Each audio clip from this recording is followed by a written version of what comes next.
Hello সবাইকে। তো জগদ্ধাত্রী পুজো সবার কেমন কাটলো? আমার তো ভালোই কেটেছে। তো এখন অটো করে চলে এসেছে আটপুর ঘাট। আটপুর ঘাটটা কিন্তু পুরোই চেঞ্জ করে ফেলেছে, আর অটোর হাওয়াতে আমার চুল পুরো এলোমেলো হয়ে গেছে।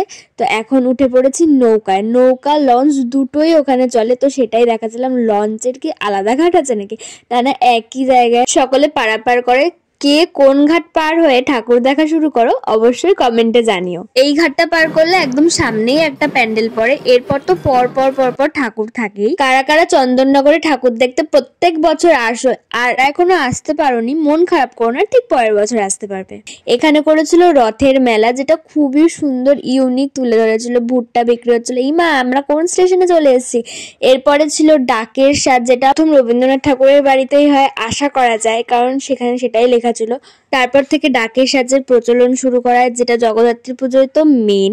আর ডাকের সাজে পড়লে মাকে আলাদাই সুন্দর লাগে। এরপরে ছিল এটা একটা বিয়ের থিম। চন্দননগরের ব্যবস্থাপনা সত্যি খুবই অসাধারণ, না বললেই নয়। কোনো লাইন নেই, কোনো ভিড় ঠেলাঠেলি এইসব কিচ্ছু নেই। খুব সুন্দরভাবে ঠাকুর দেখা যায়, এবং ঠাকুরের কথা আর কি বলবো, প্রতিমাগুলো আলাদাই সুন্দর দেখতে হয়। এই প্যান্ডেলটায় ফরাসিরা যে চন্দননগরে থাকতো এবং ইংরেজদের অত্যাচার এখানে লেখা ছিল। জগদ্ধাত্রী মা একের থেকে এক একটা এত ইউনিক আর এত সুন্দর, মনে হয় তাকিয়েই থাকি, মানে চোখ ফেরানোই যায় না। এই প্যান্ডেলটা তো তোমরা দেখেছোই, যেটা তোমাদেরকে দেখাতে চাচ্ছিলাম, কিন্তু এতই লোক ছিল যে সবাই আমার ক্যামেরায়, মানে ভিডিও যখনই শুরু করছিলাম তখনই লোক চলে আসলো, আর তো আমি দেখাতেই পারছিলাম না। দেখো দেখো তুঝকো मैं होके निहाल, छुलो कोरा मोरा कांच सा तन नैन भर क्या रहे निहार, मोहे रंग दोला।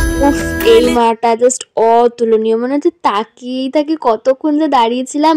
আর এরপরে ঠাকুরটা তো এত বড় যে মাথা উঁচু করে দেখতে হচ্ছিল। তারপরেই চলে আসি দেখতে আদি মাকে, যার আগে অনেক লাইটিং থাকে, সুন্দর সুন্দর লাইটিং দেখে পুরনো সব থেকে চন্দননগরের ঠাকুর যেটা আদিমা, সেটা দেখে ফুচকা খেয়ে একটা লাইটিং বেলুন কিনে তো চলে আসে আমাদেরই শ্যামনগরের একটা রেস্টুরেন্টে। সেখানে গিয়েই প্রথমে অর্ডার করি, যেটা আমি প্রত্যেকবার ওখানে গেলে করি, সেটা হচ্ছে চিকেন তন্দুরি, যেটা আমার তো খুবই ফেভারিট। তারপরে একটা কম্বো নিয়েছিলাম, সেটার মধ্যে ছিল তন্দুরি রুটি, মাটন কষা এবং স্যালাড, আর একটা মিষ্টি, যেটা ভীষণই ভালো ছিল খেতে।